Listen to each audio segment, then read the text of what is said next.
TNKR Media.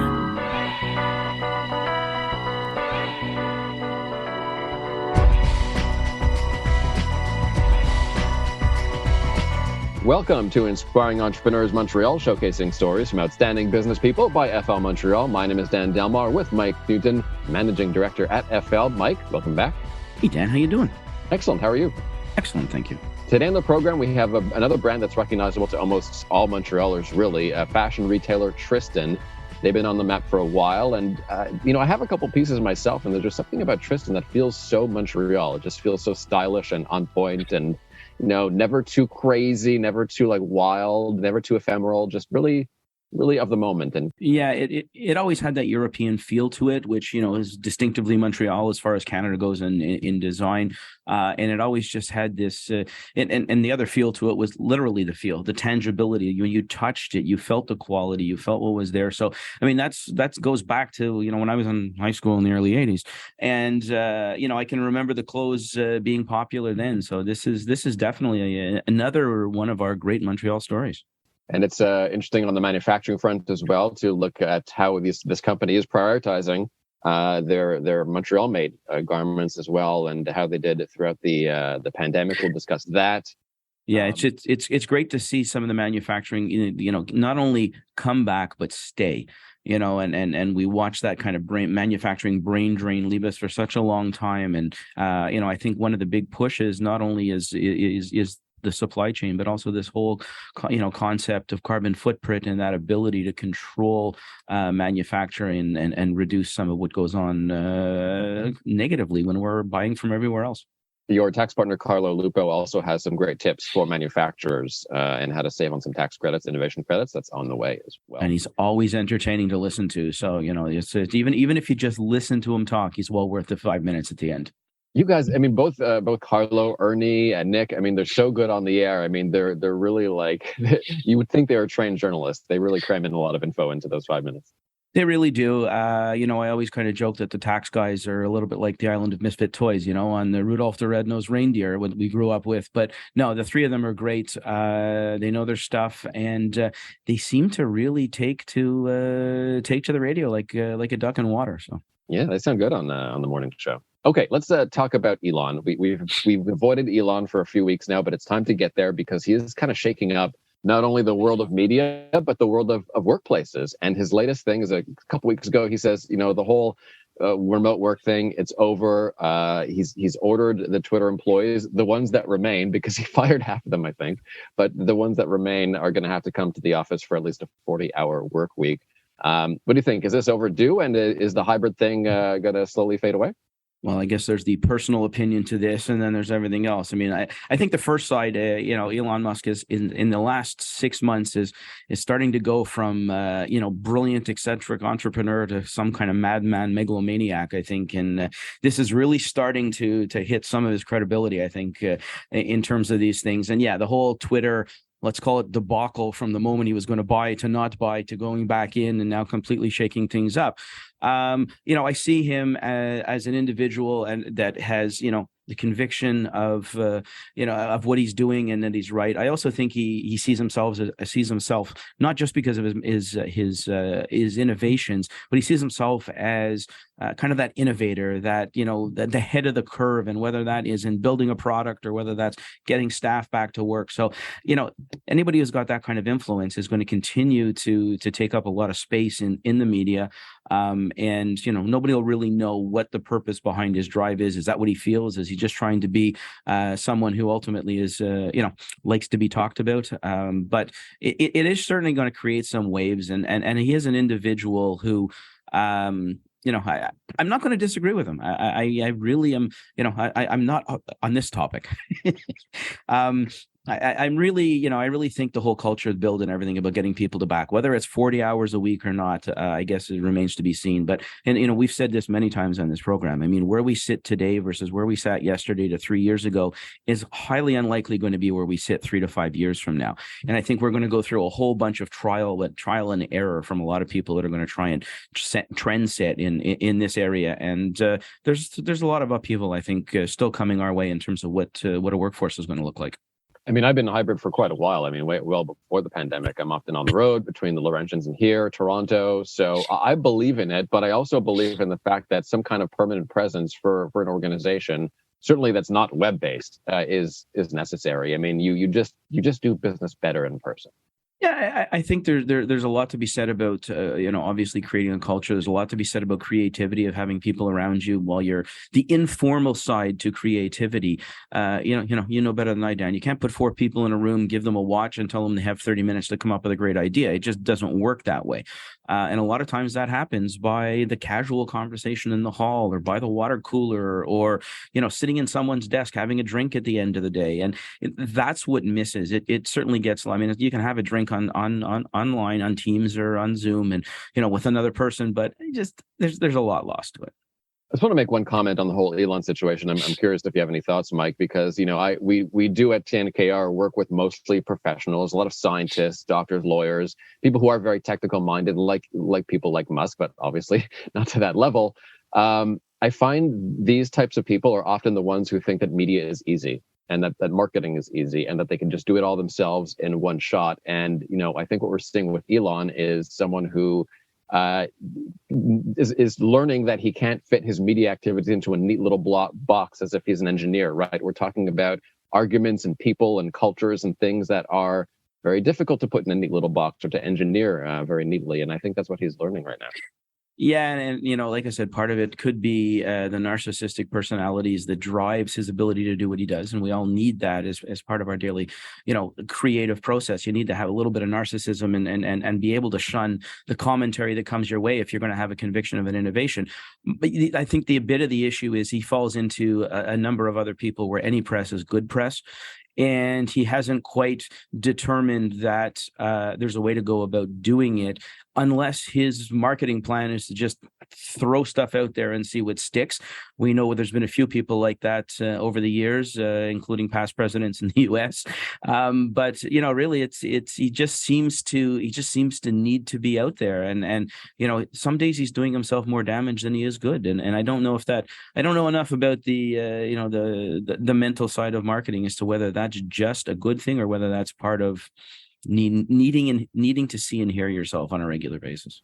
It seems like he's up to something in any case, but I guess we'll have to wait and see. Oh, you know what? You don't have a brain like that and not be up to something, Dan. And it could be right, it could be wrong, but there's no way that as much as I complain about my inability to put my mind at rest, that man can never have a quiet moment up inside his noggin. So can I tell you the craziest conspiracy theory as to why he's creating so much chaos? At Tesla, and this is from Twitter, it's probably nonsense, but it's funny to think about it. They're creating bots, right? Robots. And so the theory is that perhaps Elon is trying to elicit some strong human emotions to collect data to feed the bots. But yes, the AI research. Perfect. Yeah. Great. So basically we've just fed right into it, is what you're telling me. Possibly, yeah. Okay, all right. He's I understand. A range of our emotions. He's collecting. Okay. Well, if there's anything that I just want to make sure in the book that you and I get credit for being part of the research and moving that forward. So we're all good. I'm all good with that. Another very controversial workplace issue lately, the 4-day work week. This is from HRD Mag. So is it a modern way of conducting your business or a stress-inducing nightmare? I know where you stand on this, Mike. So you're on the nightmare. Maybe I am the nightmare. It's interesting because, while most recent studies saw like 94% of job seekers are actually looking for a company with a 4-day work week. Of those that were doing it, 27% that said their stress was increased from when they were working 5 days. So, be careful what you wish for, right? On the other side, part of that is I don't think we have figured out how to do it properly yet. A. B, there is an expectation that if you're going to get paid a full-time job in 4 days, then you should do a full-time job in 4 days. So you get this mix between what should your output and your production be. I think if you go to a lot of the professionals, you look at like doctors and nurses. I mean, my daughter's a nurse, and there's this constant on shift, off shift. I mean, they can do a week's worth of work in 3.5 days, and still, perform well. So I think it's a question of us getting our head around what this looks like going forward. I do believe that we need to start taking ownership of what this is going to look like. If I only want to work 4 days and I only want to work 7.5 hours on 4 days, then don't expect to get paid for 5. Because the employer has to fill in the fifth day, and there's some cost associated, whether that's downtime or whether that is having to hire somebody. I think what we're going to see once a lot of the dust settles here is we're going to start to see what's happened in a lot of other industries, and in going into a more traditional is we're going to see multiple people doing multiple jobs, and you're going to end up seeing 3 people doing 2 jobs. You're going to see those environments where you didn't have necessarily you could leave at the end of the day and not take work home with you. Then tomorrow morning you could change to somebody else. So if you were a call center or you were doing something else, it's always been hard in the more corporate environment and the professional environment where there's a client connection. So you have to find a way for people that are going to have 3 people doing 2 jobs, that there's a synergy and a communication model that allows that the client doesn't feel the difference, even if you're not there for a day. So, it's Dan and Mike servicing client X. So whether he speaks to Mike or he speaks to Dan, it doesn't matter. But if we don't have a communication model between us and a way of ensuring, then something falls through the cracks, and that's going to be the client. And we know at the end of the day that if we're not prepared to do it, somebody else is. Yeah, that work has to get done at some point, right? So you can save it to Monday, or you can shift it around for the Friday. I mean, the way we've been working is typically the junior employees do have the option of taking Fridays off, but the senior ones who are close to the clients don't, and they have to be available, and that's normal. Yeah, it's a relationship thing, Dan, and the question I keep putting out there is it's a great opportunity for the young ones to do that, but at what point do they want to turn and be the seniors? And at what point do they need to build that relationship? And at what point are they going to take ownership for what comes with that? And I think this is what's going to have to find its way into our work week going forward. Is you can have what you want, but you're missing out on something. And at what point are you going to pick up that something in order to fulfill a full job? And I don't think we've worked through that yet as a group. And certainly through the pandemic, because there's been such a shortage of people, we've accepted 3 days, 4 days, whatever the case is, just to fill spaces. And there's going to be a day of reckoning. And I don't think it's nearly as far out as everybody thinks, based on what's coming economically, recession-wise, and everything else. So the 4-day work week doesn't work for all businesses, maybe not even most, but I've noticed that for those that are on 4 days and that want more, that's a great way to gauge who your future leaders of the business are going to be and who's going to Right. take up some important space. So I've noticed that when people ask for more, I'm like, great, you're going to be a part of this business for a while, and I love that. Yeah. Yeah, and I think I think it can work in just about any industry. I really do, on a 4-day. But that's you've got to change the model. You've got to change the communication styles. You've got to ensure that for some of those things, that if there's critical clients and it's your day off, that maybe it is an hour here, half an hour there, just because that's what maintains the relationship. Because the clients are the ones that pay the bill at the end of the day, and you got to keep them happy. Because, as I said earlier, if you don't, somebody else is willing to. All right, Mike, I put on my blazer here for Lily Fortin of Tristan. Thank you. So for those that don't know, I think we've all seen the brand around town. What is Tristan? Tristan is, it's a family business, like you said, but it's a fashion retailer and manufacturer.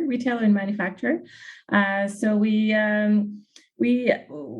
have a fashion for men and women. We produce in Canada. We have our in-house design team in Montreal. So our target market is young, modern, professional. We offer quality, we offer style, and service, which is something we don't find everywhere anymore. So you were founded in 1973 by Lily Fortin and Denise Delorier. I grew up in the 80s and in high school, and I can remember Tristan as being the kind of that symbol of style, class, and quality at that kind of teenage. So it was only those that had a few more bucks that were wearing it, because it was kind of high end, and it was great. I can still remember the sweaters that my wife and her sister had, and go, wow, there you could feel that quality. So since the early days of the 70s, when you first started, what's changed in the styling? I mean, not necessarily the style, but the styling itself, and how you designed products and the quality. I mean, there's been an evolution, obviously, over time, and when we're talking almost 50 years, what's changed? I'll start with what hasn't changed. What hasn't changed is there goes my next question. Oh, okay. Well, what hasn't changed, and I think it's very important for me and for the next generation and for our teams here, is that our focus on quality, our attention to detail, our desire to please our customers. Customers first is what hasn't changed. But what has changed is our customers' needs and their lifestyles and fashion. Fashion evolves, it changes. It's like it comes back, but so we adapt, we evolve in terms of fashion trends, customers' behaviors, and also their needs, their lifestyles, but always keeping true to our roots, offering a great product at affordable price. So quality is at the base of everything that we do. You mentioned a very interesting point. I've been trying to hammer this home when the professional services environment. I don't think it's any different what you're talking about. It's what we see, we sell versus what the client needs. And in your case, you're selling sweaters or you're selling clothing, but the client is not necessarily looking for clothing. They're looking for a style. They're looking for a message. They're looking for an image. How do you keep that? That changes obviously with time. How do you keep up to date with that? And how do you keep in tune to ensure that, you're not just providing clothing, but rather what the client is looking for from a more cerebral perspective? Yes, I mean it's driven by emotions. Our needs or I find anyways, are driven by emotions for clothing, and that what's tricky is that we have to guess or define or the needs of the customers a year in advance, because the production cycle time has increased significantly over the last couple of years because of the pandemic and the supply chain. So we have to forecast months in advance what our customers will need and will want. But that's our job, and that's what we do, and we have teams that are dedicated to that. But people hear us talk about the supply chain and the delays that it's caused, and I think most people automatically go to, well, bringing something in from another country, having stuff shipped overseas, that's slowed down the process. But you guys are doing local production, and you're talking the same game, right? You're talking the same delays, the same processes. What was your biggest obstacle, I guess, in the last couple of years? Oh, there are quite a few on the top of my list. Supply chain was definitely one of them after, stores opening and reopening and closing. And so that was definitely the number one. But the fact that the supply chain was completely broken is definitely one of the biggest challenges we faced, and we're still facing today because it's not fixed. From even before the pandemic, it was very important for us to diversify everything, but even in terms of production. So long before the pandemic, we invested in local production because it was it was more than an investment or just wanting to with a business goal in mind. It was deeper than that. It was just social responsibility and environment responsibility as well. And we just wanted to do our part, and we wanted to contribute to our not just our economy but our industry, because once we lose the know-how, we know actually we know it's impossible to get back, to bring it back. We've seen it in other countries. Once we lose the people who know how to make garments and who want to make garments, we don't teach this in schools anymore. They all, they teach design, but they don't teach manufacturing or actually, the making of a garment. So it's very important for us for the longest time. When everyone was transferring production overseas, we actually invested in a factory here in two factories here in Quebec.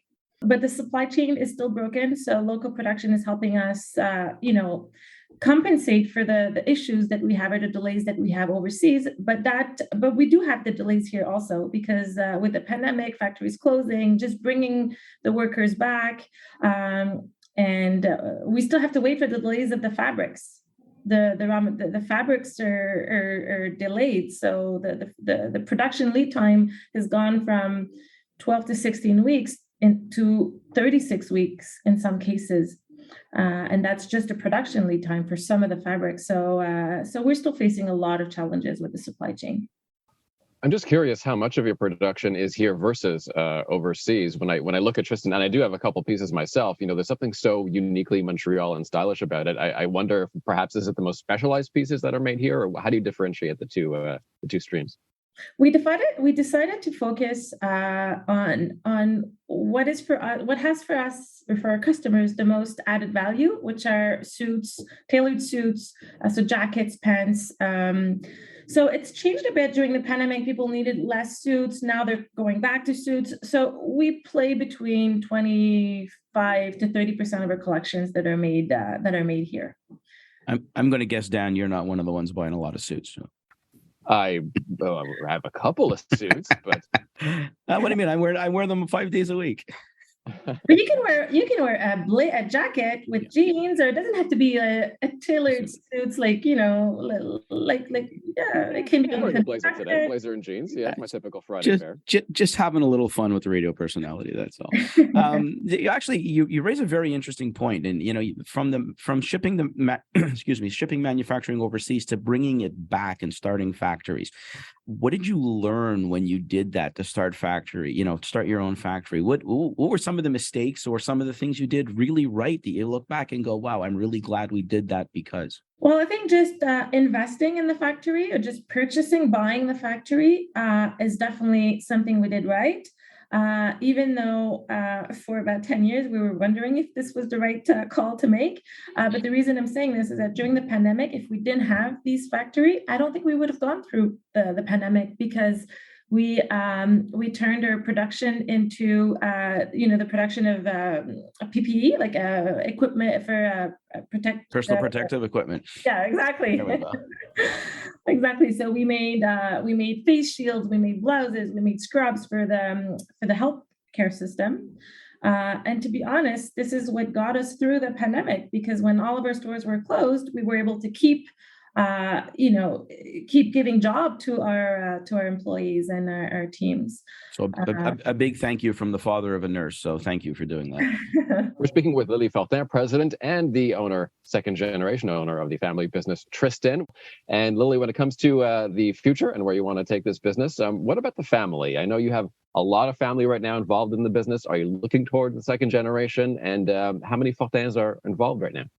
Yes. Well, both of my parents started the company, and they're still involved, not to the level they were before, but it's a passion. It's they started the company. So they still want to, contribute and see, being part of its evolution.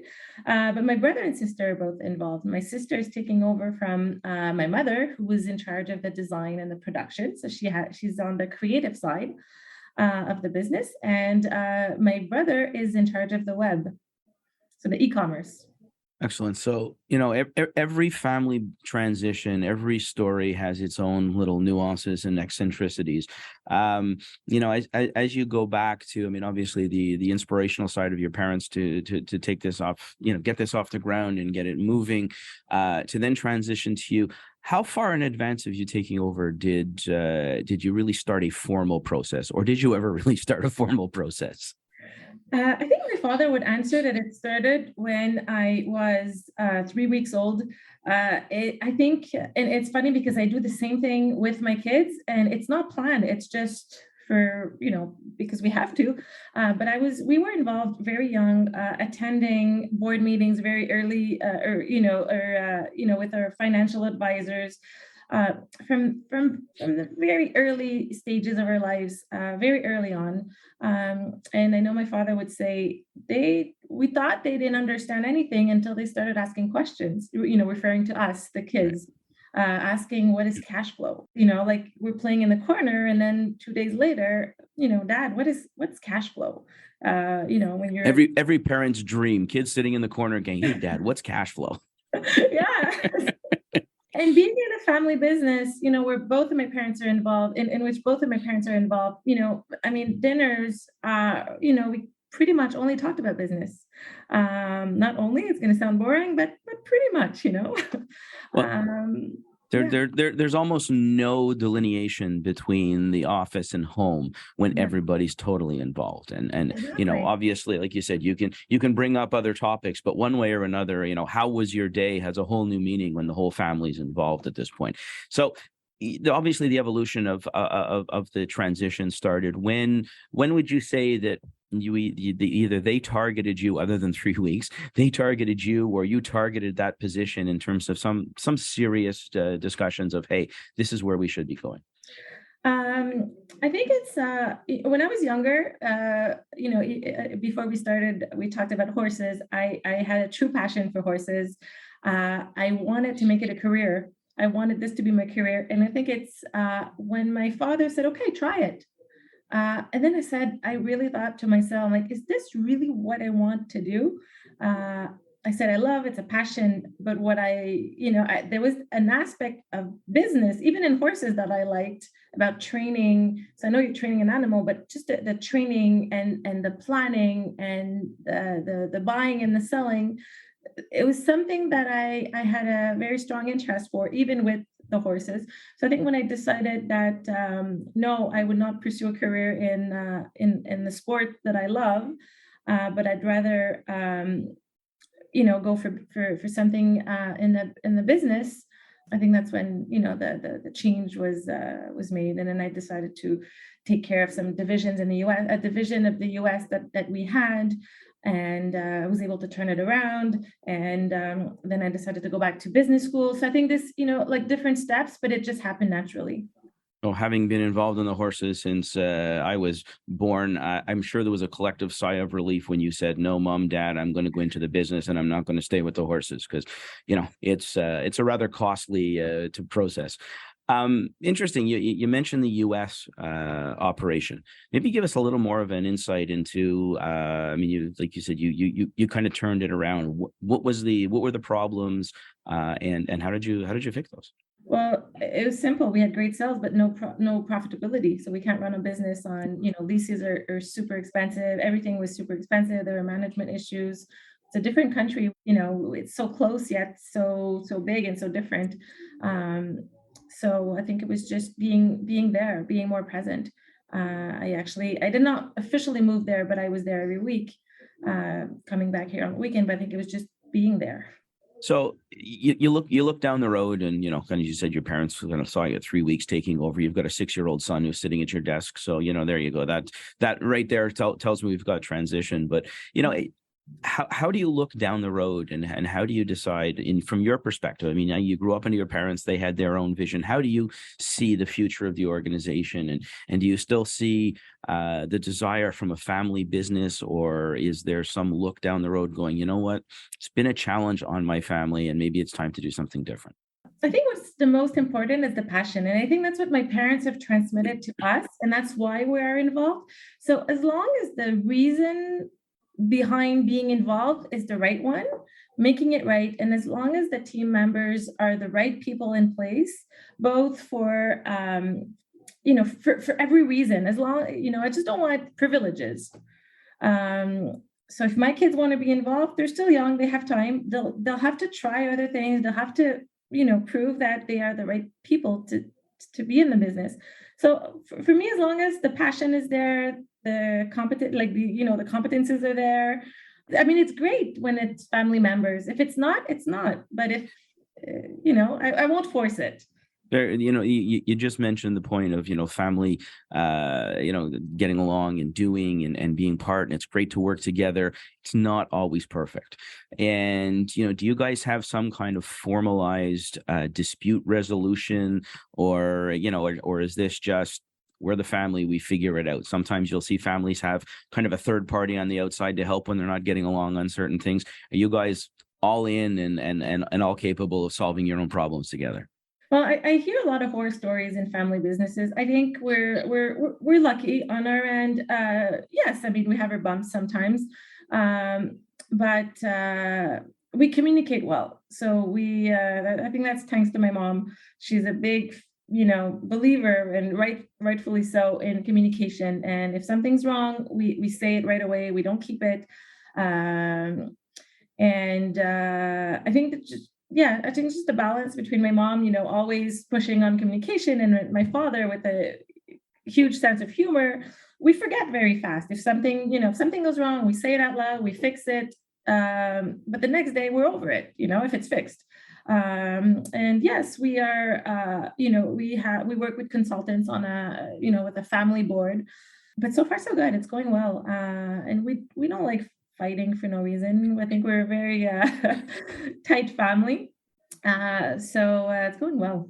Lily, talking about pandemic pivots here for a second, a lot of retailers are, of course, going through a really rough time in Montreal in the fashion industry. What did you learn over the last couple of years, and did you have a pandemic pivot?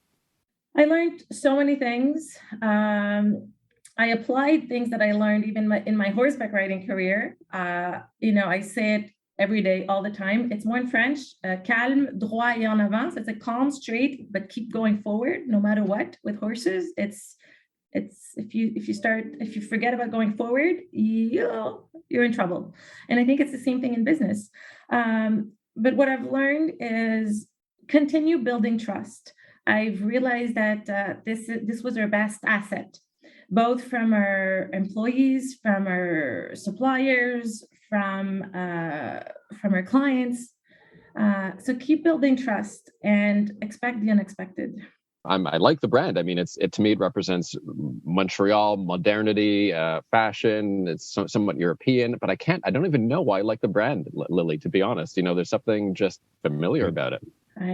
Great. I can give you lots of reasons, but no, but great. Thank you. It's, yes, I think I think my parents have worked their lifetime to build this, this trust or, this reputation. And this is definitely something that we'll continue to work on. It's an important part of the fashion landscape and a very interesting business. Tristan, thanks, Lily, so much. And you're going to hang around. We're going to have your one piece of advice for inspiring entrepreneurs in a moment. But first, let's introduce our expert. Carlo Lupo is a tax partner at FL Fuller Landau, here to talk about tax credits for big manufacturers like Tristan and other fashion retailers. Carlo, welcome back.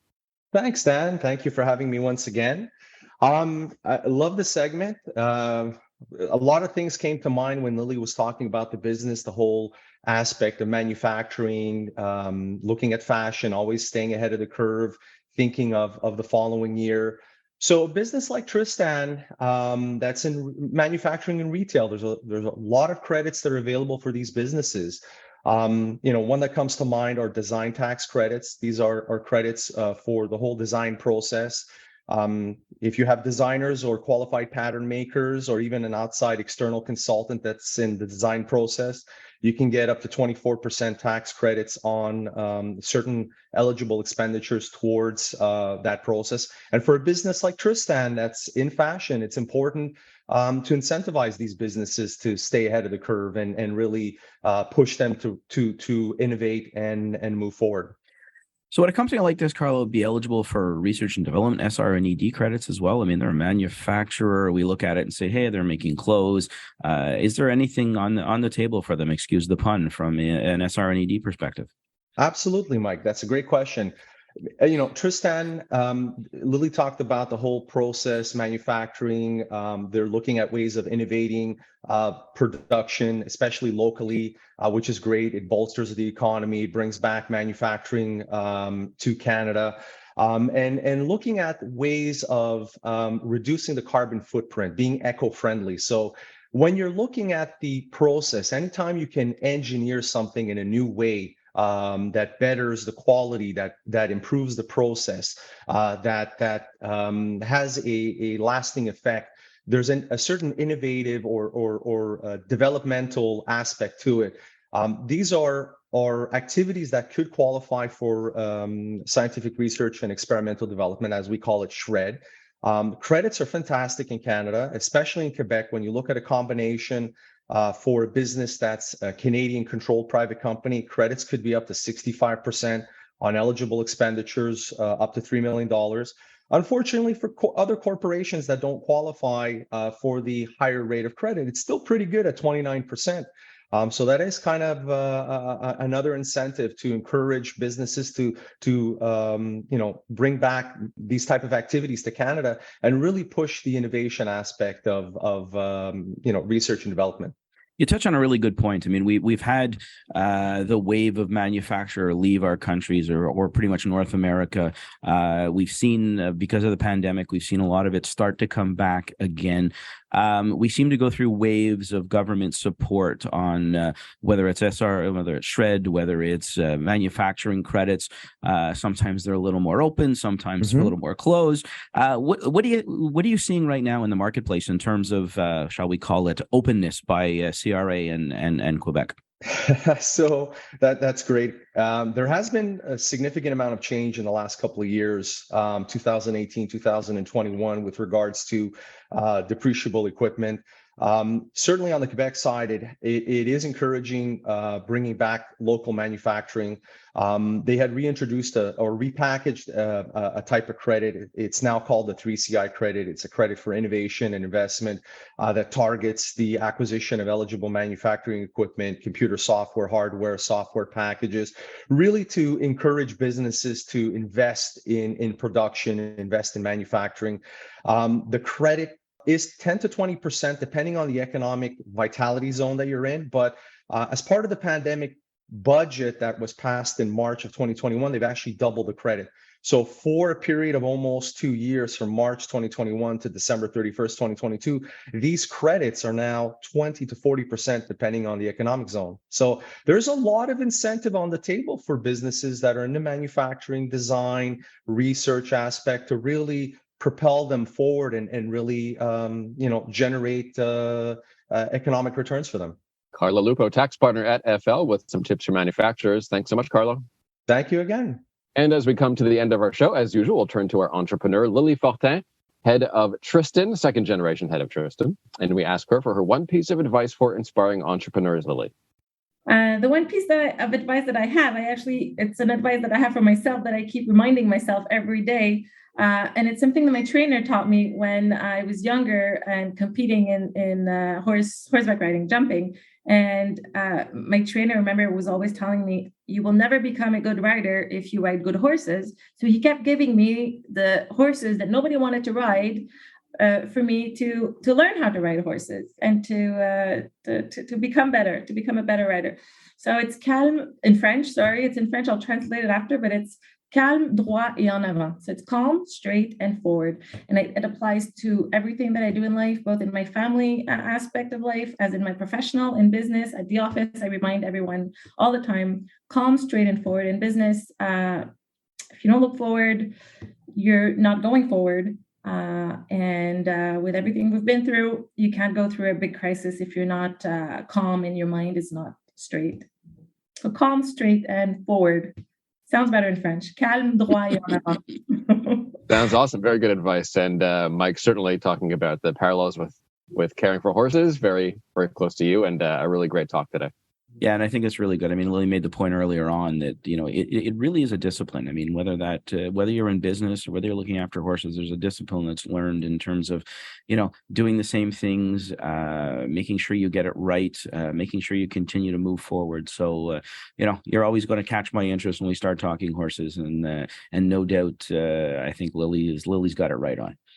Lily, thanks great so to much. have an audience that knows about horses. That calm, straight, and forward resonated with you right away. It was perfect. So great. Lily, thanks so much. Your last show of the year. So happy holidays to you, and we appreciate your time today. Thank you for having me. Thanks to Mike as well. Happy holiday to you and yours as well. All the best to you and your family as well, Dan. Thank you so much. And a reminder, you can subscribe to Inspiring Entrepreneurs MTL as a podcast on iHeartRadio, iTunes, or your favorite platform, and log on to the website inspiringentrepreneursmtl.com for hundreds of local entrepreneur profiles. Thanks so much to all of our producers, Marjorie, Ariel, Fernando, and others. We'll be back here in January. Take care.